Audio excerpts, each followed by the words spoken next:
Hello everyone, in this video we are going to see about two CPU scheduling algorithms, first come first served, and the second one is shortest job first. Okay, so here there are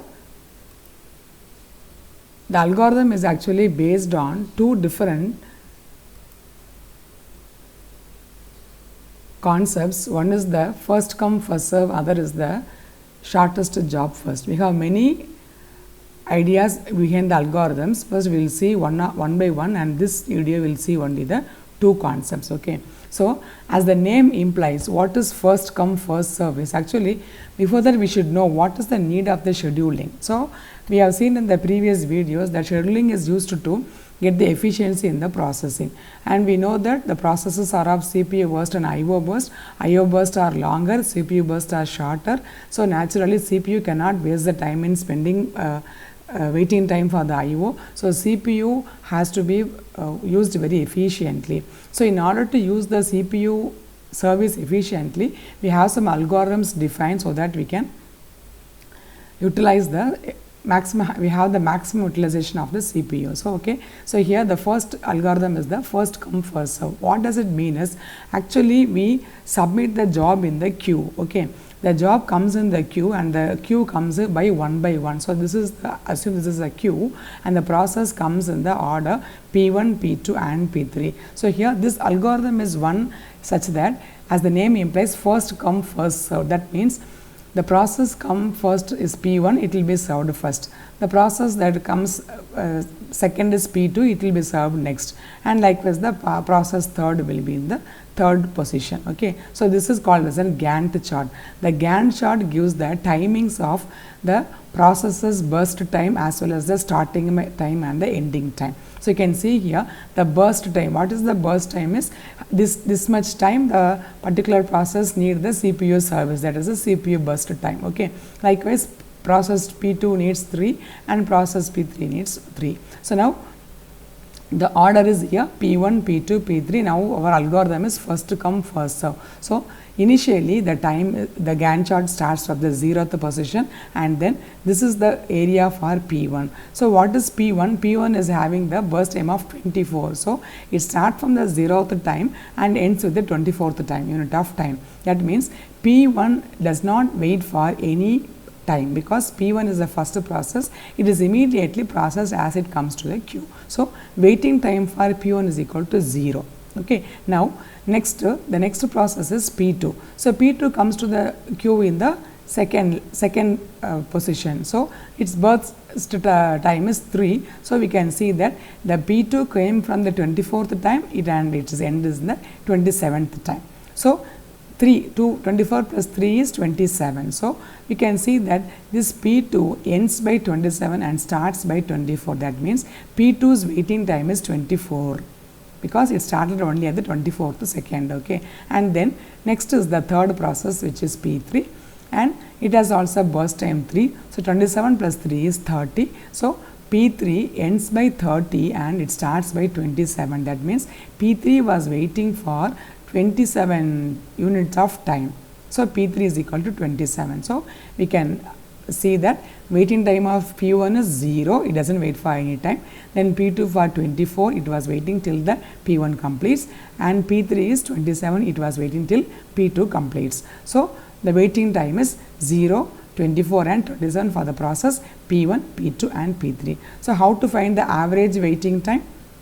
It is equal to sum of the 3 waiting time by 3. So 0 plus 24 plus 27 by 3 is equal to 17. So for these 3 processes, in this scenario, the waiting time for these processes, average waiting time is 17. Okay, so now let us see another scenario. If the process has been scheduled in the other way, what is the effect? So the same processes having this burst time, but the order is different. So P2, P3 and P1. So we know that P2's burst time is 3.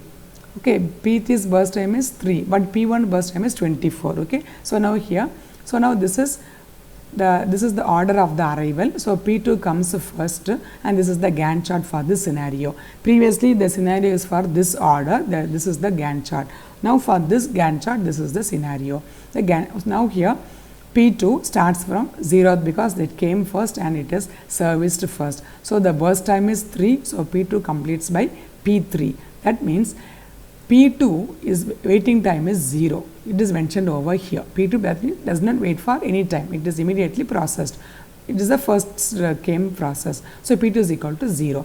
Now next one, the order is P3. So now P3 starts from the third unit of time and ends in the sixth because the burst time of P3 is 6. It is given over here.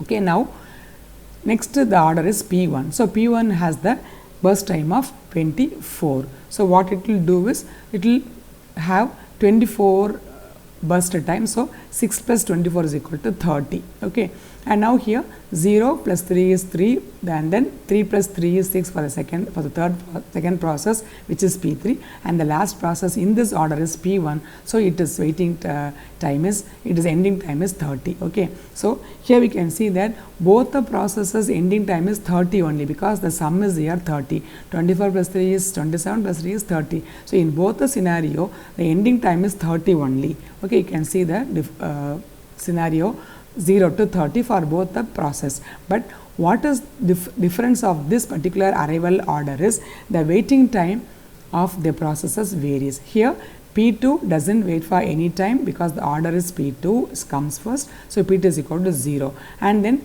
next is the another process P3 which is waiting for 3 units of time. Its burst time is also 3. So 3 plus 3 is 6. So now P3's waiting time is 3 only. And now P1 has to wait only for 6 units because P2 and P3 are the process that have processed over. The process is over. So it starts from the 6th unit of time, but the ending. So we can see that the process P1 is waiting time is 6. So what does waiting time mean is how long it is waiting to start the process, its own process. So now P1 is waiting for P2 and P3 to complete. So it is 3 plus 3 is 6. Now P1 can start the process. So now P2 ends the process by 30, but starting by 6. So we can see that P1 is waiting time is 6, P2 is equal to 0 and P3 is equal to 3. So now summing up these values, the average waiting time is 6 plus 0 plus 3 by 3 is 3. Now see the difference here. Here the average waiting time is 17. Here it is average waiting time is 3. So how much the difference? So what the effect is? The effect here is the convoy effect. What is the convoy effect is, if the short processes waits for the long process to complete, naturally what will happen, the average waiting time will be more. So that is what they have shown the another scenario, that the long process is in the last in the queue while the short process is over. So this is effect, the effect that the short process is waiting behind the long process called as an convoy effect. So in order to overcome this convoy effect, we have made this order to get the efficiency in the average waiting time. Okay, so now next the process is the next algorithm is the shortest job first algorithm. Here what does it mean is, we have to arrange the job in the ascending order of their burst time. So shortest job will be always processed first and then the longest job. So this shortest job is optimal, which gives the average waiting time for a given set of processes. So we have to calculate we have to arrange first the order. So here you can see this is the example given for the shortest job first. We have 4 processes in this scenario. Last algorithm we have seen 3 processes. Here we are having 4 processes in the scenario. So P1 comes first, P2 comes second, P3 comes third, and P4 comes fourth. But now we are going to change the order because the algorithm is not first come first serve as the previous one. This is the shortest job first. So we have to find out the shortest job among this one. So here 3 is the shortest value, small value among this. That means P4 has to come in the queue first because the algorithm is shortest job first. So P4 is the first one, which is the shortest one. So it is come in the Gantt chart here. It waits for 0th time and its burst time is 3. So 0 plus 3 is 3. Then next one is the 6 is the next shortest value. So P1 has to go to the queue. So P1 starts from 3, its burst time is 6, 3 plus 6 is 9. So P1 ends by 9. Now next order is the 7 is the next shortest job, which is P3. So P3 starts from 9 and 9 plus 7 is 16. So P3 ends by the 16th second, and finally P2 is the long process which is having 8 as the burst time. So this P2 starts at 16 and 16 plus 8 is 24. So now the whole process is complete by the 24 unit of time. If you sum up this, you can see here this sum will be the last one. Okay, so 6 plus 8 plus 6 is 14, 14 plus 7 is 21, 21 plus 3 is 24. So the end is the sum of the burst time of all, but these values varies based upon how the order of the process is entering in the queue. So finding the average waiting time of the processes, so far we are going by the order of the process. So P1 waits for 3 units of time, so it is 3. Then P2 waits for 16 units of time, so 16. Then P3 waits for 9 units of time, so 9. And finally P4 waits for 0 unit and 0. So summing up, 16 plus 3, 19 plus 9, 28 by 4 approximately is 7. So this is the average waiting time using the shortest job first. So this is how the algorithm works for the first come first serve and the shortest job first. So the algorithm is chosen based upon the necessity of the situation. So any algorithm cannot be individually used, they can be always used as the combination of the algorithms, one algorithm in some scenario and some algorithm in the other scenario. Hope you understood the concept of this first come first serve and shortest job first algorithm, and thanks for watching.